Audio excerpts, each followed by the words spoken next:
Om Swastiastu. Perkenalkan, nama saya Imadi Koryana Siddhartha Putra, nomor 22 dari kelas 10B Farmasi. Di sini saya akan menjelaskan tentang materi catur warna. Berikut materi.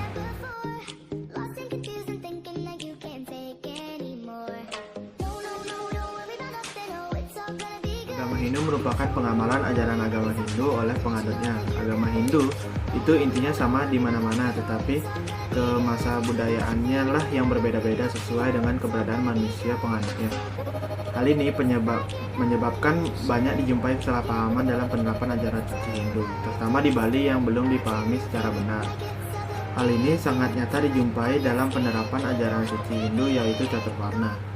Kata varna sebenarnya berasal dari bahasa Sanskerta yang berarti memilih. Di situ setiap orang berhak memilih lapangan pekerjaan yang sesuai dengan kemampuan dan kebutuhan masyarakat. Dasar yang digunakan acuan untuk menentukan catur warna adalah guna dan karma. Hal ini sesuai dengan pernyataan yang ada dalam berbagai sumber kitab suci Hindu, salah satunya Bhagavad Gita. Tetapi dalam kenyataannya, sekarang Hindu di Bali menggunakan dasar sistem wangsa atau keturunan. Di Bali dapat dilihat dengan kasat mata pengaruh penerapan ajaran agama Hindu, khususnya ajaran catur warna sebagai salah satu sistem religi pada proses terbentuknya dan dinamika sistem sosial sebagai salah satu sistem kebudayaan. Kata catur warna dalam ajaran agama Hindu berasal dari bahasa Sanskerta, dari kata catur dan varna. Kata catur berarti 4, kata varna berasal dari akar kata fri yang berarti pilihan atau memilih lapangan kerja. Dengan demikian, catur varna berarti 4 pilihan bagi setiap orang terhadap profesi yang cocok untuk pribadinya masing-masing, atau 4 pengelompokan masyarakat dalam tata kemasyarakatan agama Hindu yang ditentukan berdasarkan profesinya. Catur varna membagi masyarakat Hindu menjadi 4 kelompok profesi secara paralel horizontal. Varna ditentukan oleh guna dan karma. Guna adalah sifat, bakat, dan pembawaan seseorang, sedangkan karma artinya perbuatan atau pekerjaan. Guna dan karma inilah yang menentukan varna seseorang. Alangkah bahagia seseorang yang dapat bekerja sesuai dengan sifat, bakat, dan pembawaannya. Kemudian varna menurut pembawaan dan fungsinya dibagi menjadi 4 berdasarkan kewajiban.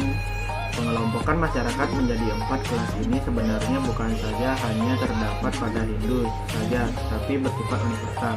Klasifikasi tergantung dari tipe alam dan bakat kelahiran manusia. Setiap kelompok dari 4 kelas ini mempunyai karakter tertentu. Ini tidak selalu ditentukan oleh keturunan sebagaimana dijelaskan dalam kitab Bhagavad Gita. Untuk lebih memudahkan kita memahami tentang keberadaan catur varna, keempat bagian yang dimaksud adalah: yang pertama ada Brahma varna, yang kedua ada Kshatriya varna, yang ketiga ada Vaishya varna, yang keempat ada Sudra varna. Masing-masing bagian dari catur varna tersebut di atas dapat dijelaskan secara singkat seperti di bawah ini. Yang pertama, Brahma varna adalah individu atau golongan masyarakat yang berkecimpungan dalam bidang kerohanian. Keberadaan golongan ini tidak berdasarkan atas keturunan, melainkan karena ia mendapatkan kepercayaan dan memiliki kemampuan untuk menjalankan tugas itu. Seseorang disebut Brahmana karena ia memiliki kelebihan dalam bidang kerohanian. Yang kedua ada Kshatriya varna, ialah individu atau golongan masyarakat yang memiliki keahlian di bidang memimpin bangsa dan negara. Keberadaan golongan ini tidak berdasarkan atas keturunan, melainkan karena ia mendapatkan kepercayaan dan memiliki kemampuan untuk menjalankan tugas itu. Seseorang disebut Kshatriya karena ia memiliki kelebihan dalam bidang kepemimpinan. Yang ketiga ada Vaishya varna, adalah individu atau golongan masyarakat yang memiliki keahlian di bidang pertanian dan perdagangan. Keberadaan golongan ini tidak berdasarkan atas keturunan, melainkan karena ia mendapatkan kepercayaan dan memiliki kemampuan untuk menjalankan tugas-tugas untuk meningkatkan kesejahteraan masyarakat. Seseorang disebut Vaishya karena ia memiliki kelebihan dalam pertanian dan perdagangan.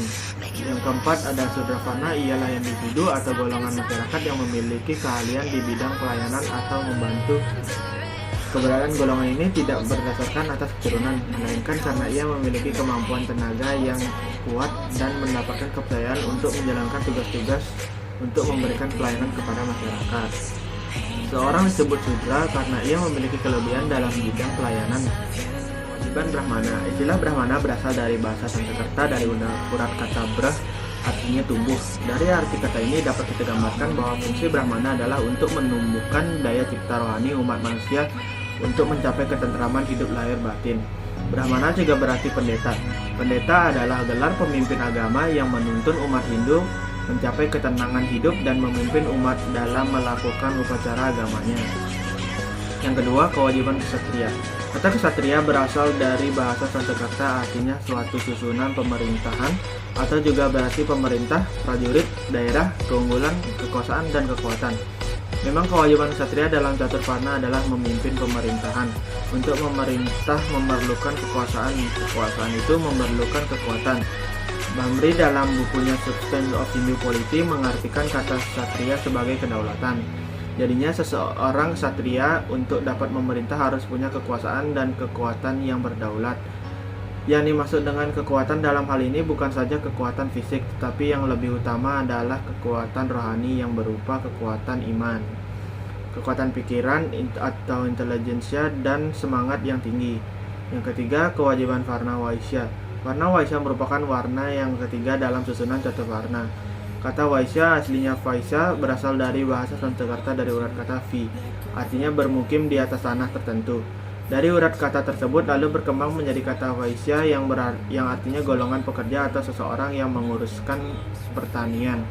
Yang keempat, kewajiban warna Sudra. Kata Sudra berarti golongan pelayan. Keterangan mengenai peranan serta fungsi warna Sudra dari sumber-sumber pustaka suci agama Hindu hampir senada dengan kata Sudra itu sendiri. Profesor Dr. Ida Bagus Mantra menerjemahkan sloka ini sebagai berikut. Pekerjaan yang mempunyai karakter pelayanan adalah kewajiban dari Sudra yang lahir dari alamnya. Menurut ayat ini, kehidupan pokok dari Sudra adalah kerja menjadi buruh, pekerja yang menggantungkan hidupnya kepada orang lain, dan hasil dari menjual tenaga. Seandainya seorang Sudra tidak mendapat pekerjaan sebagai buruh atau pelayan dan hal itu akan mengancam hidupnya dan membuatnya kelaparan, maka seseorang Sudra dapat bekerja sendiri. Ya, penjelasan video dari saya, mohon maaf jika ada salah kata. Saya akhiri dengan para Santi. Om Santi Santi Santi Om. Terima kasih.